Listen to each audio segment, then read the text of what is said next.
Welcome. I'm Renee Barrio, Chief Curator here at the McNay, and welcome to our June presentation of Artists Looking at Art. We're very delighted tonight to welcome Jane Dunnewold to the McNay to share her work with us and also to welcome all of you. For those of you who are not familiar with this program, 4 times a year, the McNay invites an artist from the San Antonio area to present work and also to present work in the gallery for a 2-month period and also to give a public presentation about their work.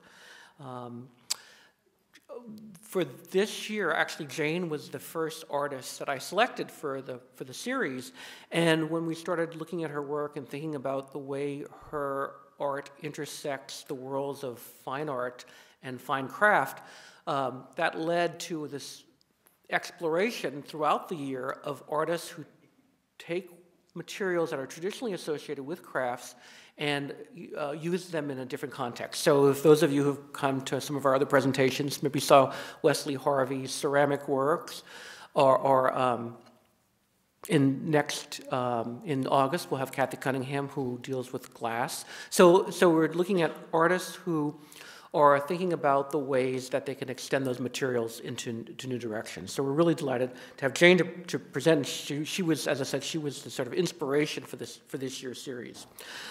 Many of you know Jane and her work. If not, I just want to give you a few biographical facts, and I know she's going to talk more about that. She was formerly chairman at the Surface Design Studio at the Southwest School, and she's currently president of the International Surface Design Association. She also is author of the book, Art Cloth, A Guide to Surface Design on Fabric. She has exhibitions across the United States, around the world, and here in San Antonio, she maintains a studio called Art Cloth Studios, and we will hear more about that. So thank you and welcome to Artists Looking at Art.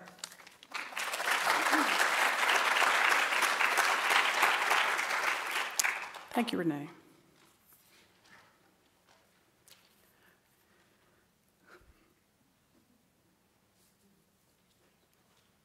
I'm very glad to be here. It's been a 10-day roller coaster with the Surface Design Association meeting, where we brought 400 people to San Antonio for a series of lectures that included Janet Eckelman. If you're not familiar with her work, look for her TED Talk, and any number of other really exciting people who cross exactly the landscape and the boundaries that you were referencing there. So here's what's going on with me. I was very delighted to be invited, and I started to think about what that meant, and I thought about all of the artists that I've heard speak through the series. I am a member here, and I thought, I always think, what's the common thread? And I thought, it's because people do tell their stories, and they tell about how they choose their materials and how they choose their direction. And then I thought, textiles. I work from a textile base. I don't really think of myself as a textile artist at this point. I think of myself as more of a mixed media artist, but it's certainly rooted in a textile sensibility. And I thought, does that imply a need for an explanation that a painter wouldn't have to make? And I thought, oh, Jane, that's so defensive. And then so I had to follow that thread along a little bit further, and I thought, no, that's not really what it's about. It's because everybody thinks they know about painting, even if the painting is crap. And everybody thinks they know about textiles, and they assume it's functional. And so it's probably worth it to talk about process a little bit, but I think it's also, from my standpoint, here in front of you, if I'm in the audience, I always really like to hear, I think it's worthy to round out a snapshot when I hear an artist speak of how they work in addition to why they work. So then that gave me a context and freed me.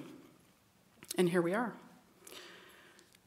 And so just there are 3 things about me that are worth knowing, I think, before we look at the work. And one is that I am the daughter of liberal parents. My father was a pastor. I grew up in Central Ohio. Travel was a really big deal. They wanted us to see the world. I have 3 younger sisters. And I realized, thinking about this, which is the beauty of being invited to talk, you get so many self-revelations that wouldn't occur if you weren't challenged to really make it quick and think about it.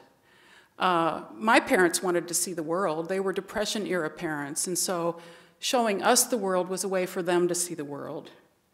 But we were on a fixed budget as, you know, the preacher's kids. And so we took these really low-budget trips across the country. And they included Niagara Falls, which I don't think they even let you put on raincoats and go underneath like that anymore. And the Badlands, where, of course, you fall into these ridiculous tourist traps, and everybody's kind of into it because we're all on the same vacation and we have to buy in. More Badlands. And then lots of theme parks, and I was the oldest, so of course I was always driving and bossing, and that's me steering. But we also had this amazing intersect with animals because no one had realized yet that animals are actually dangerous. You know, bears were like Yogi Bear. We didn't think Yogi Bear could actually ever attack anybody, so my father got within 3 feet of this bear to take the picture, and when it turned and went, he ran screaming back to the car. And with 4 little girls in the car, it was very exciting. Same thing with the buffalo in the Badlands. He hopped out of the car and set out over the hill. We hadn't seen the buffalo yet, so he was looking for them. So we're on the car waiting, and suddenly here he comes over the horizon running 90 miles an hour with this herd of buffalo like bearing down on him. And, you know, he hopped in the car and he said, well, anything for you guys. And then, of course, the donkeys that come up right up to the window and poke their heads in. And all of this by camper.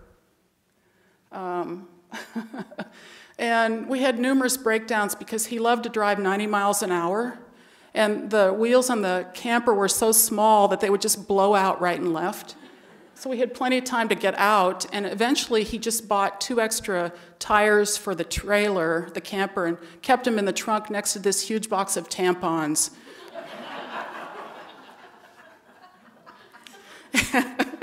Which he called bullets, I think. So, you know, he's been dead 9 years and we had our own scores to settle, but I've realized over time that what they encouraged us to do was to look and to identify everything. My mother was, I have a friend who's not here tonight. I was on a trip to Santa Fe with her driving one time, and I kept saying, oh, look over here. And she said, hey, Ranger Jane, what's that over there? And I thought, that's my mother. My mother knew all the plants, all the trees. She'd study where we were going. She would inform us so that we would engage with the world. And at the time, of course, we felt it was obnoxious, but when you get past adolescence, all of a sudden it's a really great thing that you learned. So they modeled that being engaged with the world, and part of it was sunsets. She would say every night at the campground, Larry, the sunset. And he would take a picture. And when I helped her clear out her house and move, we had over 1,000 slides of sunsets taken all those years, which has now been charged to me as the oldest, which is often not only a blessing but a curse. Those are for me to scan. So I never really thought about that modeling from them or by them until, as an adult artist,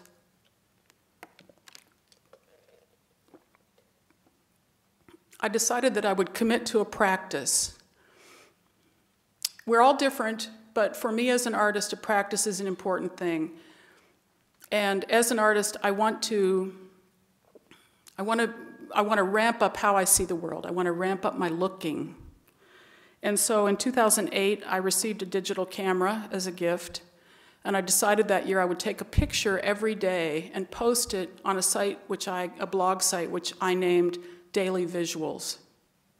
And I did it partly to share with other people and, you know, the whole marketing thing of getting your name out there, but I also did it, more importantly, I did it because I thought it was important for me to choose something new that would continue to build my interest in the world and ignite my passion about the world.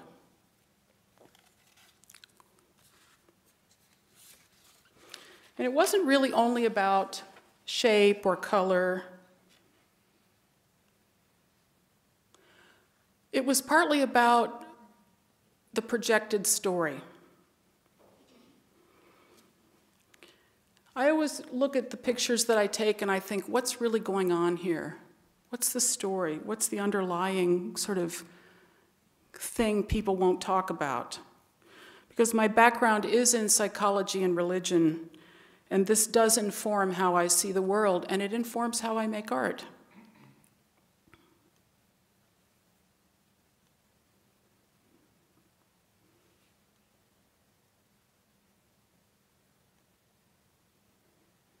And so does humor. And humor isn't just exterior, seeing how other people are funny. I think it's almost more valuable when it's interior and admitting when you're just, my sister, the psychologist, I'm really lucky. I have 2 lawyer sisters and a psychologist, so I can be really low key. And my psychologist sister calls it the little nutty piece. The little nutty piece is the part of ourselves that we have to laugh at, you know, when we reference it. But just in case you don't know what he's looking at, this monk, he's looking at more monks and taking a picture of them. And how we put ourselves out there in a kind of a fresh way and we don't even realize how other people will see it. So this is in Venice, and I just thought, I want some of those bras. And so, you know, I'm doing the daily visual like art thing over here, and then I'm also doing the daily visual like sign thing over here. And what I realized is that the signs, what compels human beings to put everything on signs? And then you see the sign, and, you know, it tells something about the person who put up there, and I think this guy's slightly passive-aggressive. And sometimes people are just misinformed. This is in an airport in Hong Kong. And all I know is, I want to send Tim Duncan a picture of this. I just think he would enjoy it so much. And then, you know, there's the Bastion, CNN, where they're in control, except during a thunderstorm. So I'm watching TV I don't own a TV at home. I just don't have time. But so that makes TV much more entertaining when I'm on the road. So I was in this hotel room and I'm watching the news and there's a thunderstorm coming on and the breaking news is breaking up. And like on the right, they're really serious. On the left, the guy's totally losing it. And isn't this like symbolic of the world somehow? I want to find someone to weave this and put it up on a billboard somewhere. So human beings, we're so crazy, you know, we're scared, we're terrified that this could be true. And yet we're so hopeful. And we're totally conflicted. And we're regularly, like, I hate GPSs because they can make you go so nuts, but we're all recalculating all the time. And we're just desperate and demanding. And we're pissed off.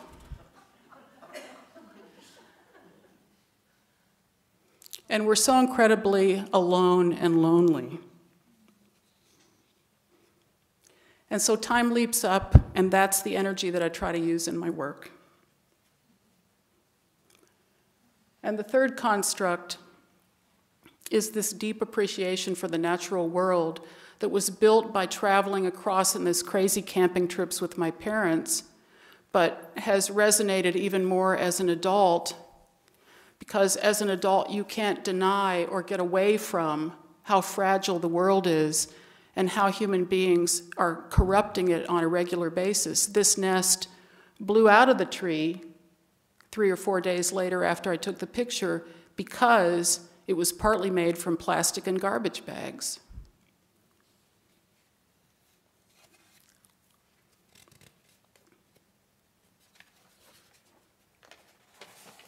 So that's what I think, and here's how I work. I have a whole toolbox full of stuff. I use them a lot like painters use all their stuff. One of the things I use is dyes. They come in a powdered form, and I can mix it up to be a liquid, and I can mix it up to be thick like a paste that I can paint.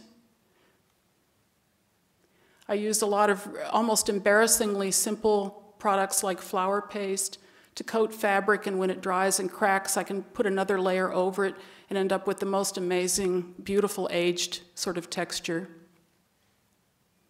I use screen printing, but in a relatively unusual way because it isn't registered. It's not about t-shirts. It's not about layering prints. Sometimes I use wax, and when I use wax, I use soy wax because it's biodegradable. And so it works the same way a wax might work with more classic batik, except that when I want to remove the wax, I wash it in hot water, and it's perfectly safe for the environment.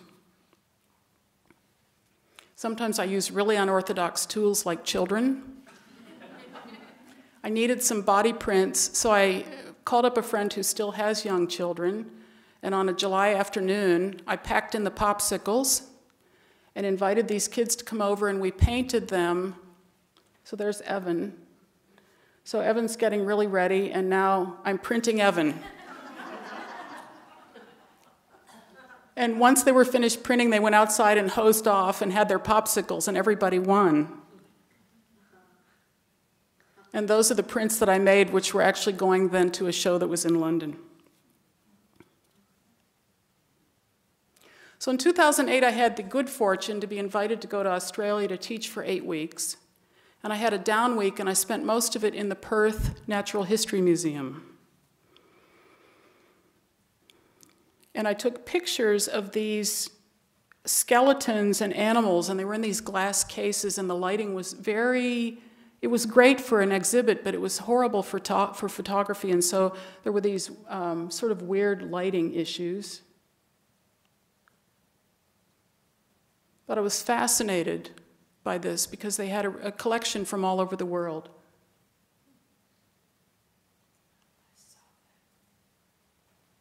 And I was really struck by the wisdom of this quote from an Aboriginal elder, which was displayed alongside the animals. Because I think not only do I'm coming into this as a woman of a particular age, I feel a certain responsibility to be an elder. I don't want to be considered old, but I want to share my wisdom in some way. So I got back to my San Antonio studio, realizing the digital tool of the camera was an amazing new addition to my toolbox. And then I realized that spoonflower.com was an even more important element when it came to how I could translate the photos I had taken. And here's how it works. I could have pulled this up on the internet, but it always backfires somehow. So these are still photos, but here's how it works. Spoonflower is a print-on-demand fabric wallpaper decal, and even now wrapping paper site. The guys who developed it used to do a book print-on-demand site, and then somebody's wife said, "Hey, what about fabric?"